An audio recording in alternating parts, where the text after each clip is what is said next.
In today's video, I'm going to teach you how to access database Bluehost.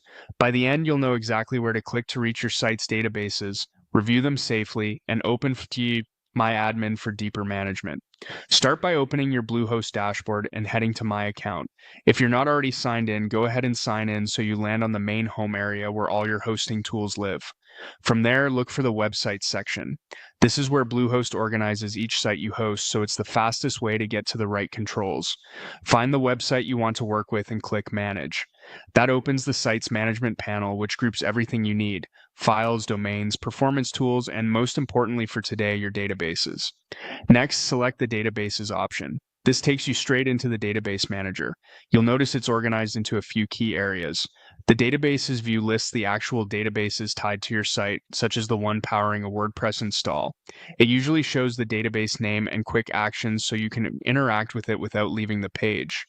There's also a Users section. This is where database users live, the accounts that have permission to read or change data.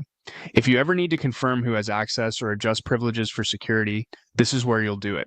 Keeping users organized and limiting privileges to only what's needed is a great habit. You'll see a remote area as well. That's intended for allowing remote connections from your computer or an external tool.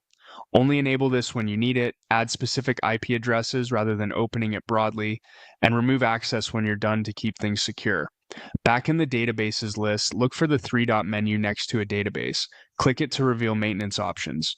One handy action here is Check Database. Running this performs a quick integrity check, useful if you suspect corruption or just want to confirm everything is healthy after a plugin update or migration. It won't change your data, it simply verifies structure and reports issues. When you're ready to work directly with tables and data, choose Access PMyAdmin. This opens PMyAdmin in a new tab using your hosting authentication, so you don't have to enter extra credentials. Inside PMyAdmin, you can browse tables, run SQL queries, and export data. Proceed carefully. Small changes here can affect your live site. Consider exporting a backup from PMyAdmin before making edits, and avoid altering table structures unless you know exactly why. That's it.